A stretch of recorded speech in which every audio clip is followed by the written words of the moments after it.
Hello guys, it's JQ here. Welcome back to my channel. Today we're doing a non-Guild Wars 2 video to see if you guys like some other things that you might want to watch on the channel. I'm playing some Elite Dangerous, and I'm going to do a little quick guide on how to take out an Anaconda in Elite Dangerous in a Viper.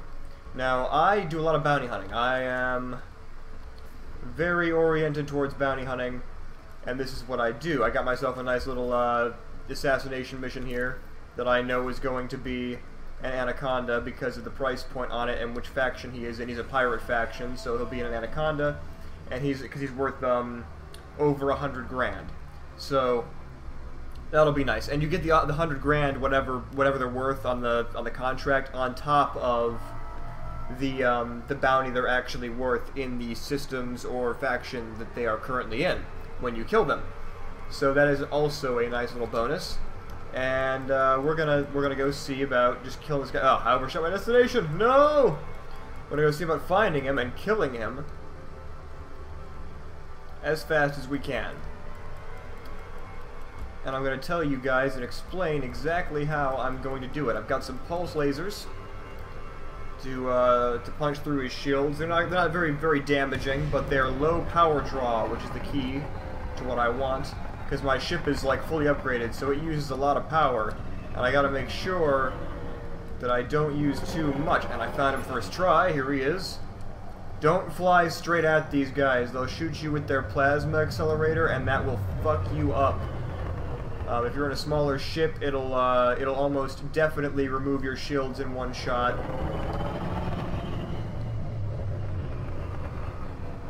But they can only fire it straight ahead of them, so don't get in front of the damn things. Pro tip.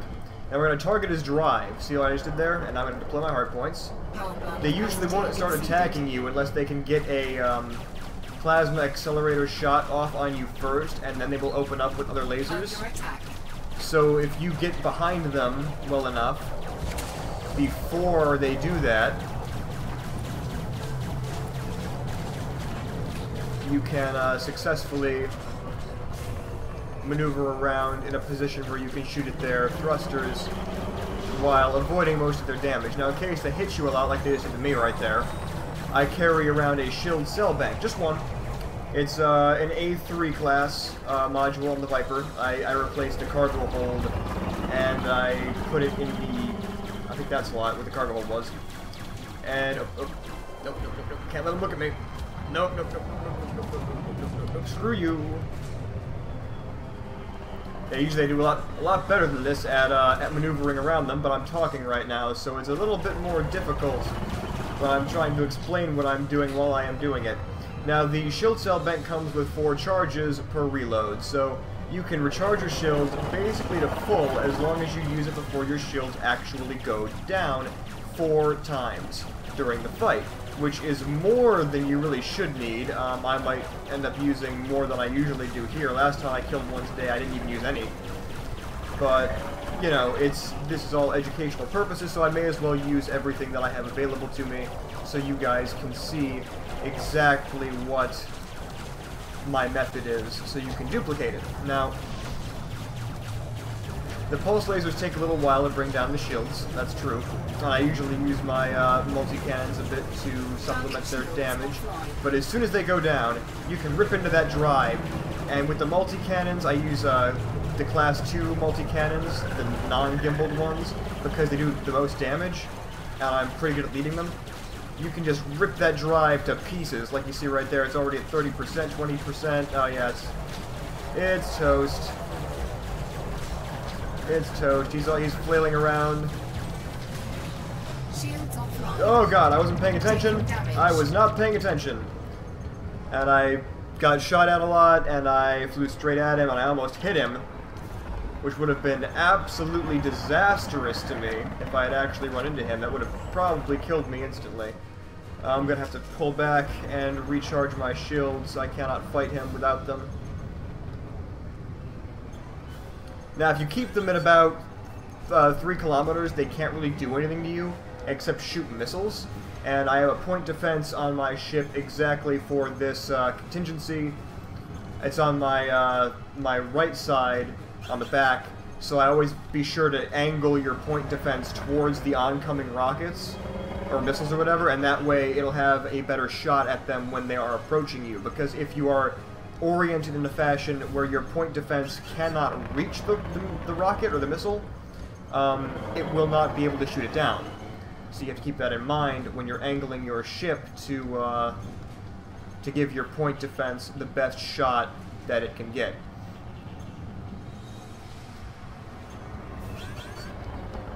And shields are up. Gonna go full systems right now so I can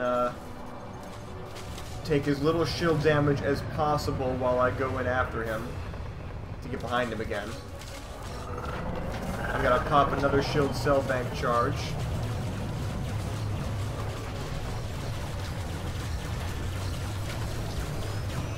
And that's it, his drive is toast. Boom. Okay, that's step one of this plan. Now, the way I usually do it now is I attack his frame shift drive, because if you destroy both currently on a ship, it kills them instantly. It's an instant kill. But that's not how we're going to do it today, because of the new way this is going to go down when the patch hits, the 1.2 patch, and they're going to be able to repair their modules. So if I take out their thrusters or their frame shift drive, they will not die, and they will be able to repair those using the new reboot or salvaging system that they're introducing. So instead, what we're going to do is go for the tried and true method that is unavoidable destruction, and that's going to be attacking their power plant. Gonna go full powered weapons because he can't really get many hits on me at this point. That's actually right there what you just heard, frame shift charge. That is a bug. I believe it's a bug anyway, that happens when you're fighting ships like this, and I've used it in the past to great effect to help me kill them more easily. If you wound them to the point where their drive is no longer functioning, and then you fly out of range of them, and they can't actually hit you for a while, they will try to charge their frame shift drive, which of course means they have to retract their weapon hard points because you cannot have them out while you are trying to jump. What do you drop? Nothing that I really care about. Okay. Anyway, yeah, they will try to jump, and that will cause them to retract their hardpoint mounts. Now, this is beneficial to you because it means you can fly in really close for the kill and get max damage out of your kinetic weapons because they do more damage at closer range, without worrying about him being able to shoot back, which is a big deal considering how much damage he can put out. Now, the reason I say this is a bug is because the NPCs are too stupid to, once they... Once they do that and they retract their hard points, they're too stupid to stop charging their frame shift drive and pull their weapons back out.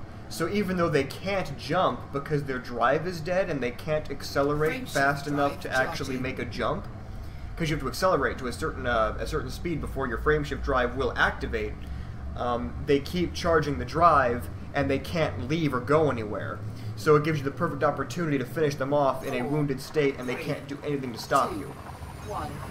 Hopefully that'll be fixed in the version 1.2 patch. I certainly hope it's fixed. I mean, some people probably will say that they liked that ability to do that, but I like to fight things legitimately, and it's more fun for me when the opponent is not hobbled by a game bug. Other little nuances about fighting these guys is you want to, wrong one.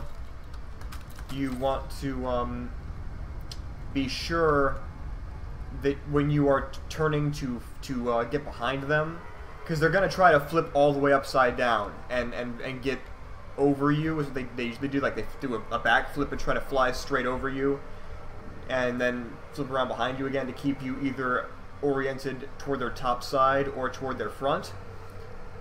You want to dip down into the blue curve, the blue marked curve on your speed, your velocity meter there. You can see where it says my meters or whatever per second there. When I'm out of Super Cruise, you'll be able to see it easier but that bar is the portion of, it's like what speed you can be at that you are most maneuverable at. And that allows you to turn faster. And you really need to be able to turn fast to turn the tables on them when they try to do that backflip on you, so you can stay behind them and keep glued to the back side of that ship, because you don't want that thing looking at you. You do not want that. And I don't recommend going after them either until you've gotten a substantial amount of upgrades on your ship. I mean, you can do it. It's a lot harder, though, because when you're weaker, when you can be killed easier, when your shields are lower, when your armor plating isn't as good, all it takes really is one screw up for you to die. Having the upgrades gives you some leniency in terms of how you can perform and still pull the kill off. But yeah, that method works for me pretty much every time. I have not been killed by an Anaconda since starting to use it, and I don't actually think I've been killed by one ever. But that's irrelevant to the video. Hopefully you guys find this information useful and you can use it to claim some nice bounties. No, no, no, no, no, no, no. Don't do that to me. You can use that to claim some nice bounties for yourself in-game and make some money for the new ships that are coming out this week, hopefully this week or this month, in the patch. I really want the Fleur de Lance. I'm looking super forward to it. Hopefully its price point is not too insanely high, and hopefully if I buy it I will like it more than the Viper, because I bought the Asp recently and I decided that I hated it and switched back to the Viper outright.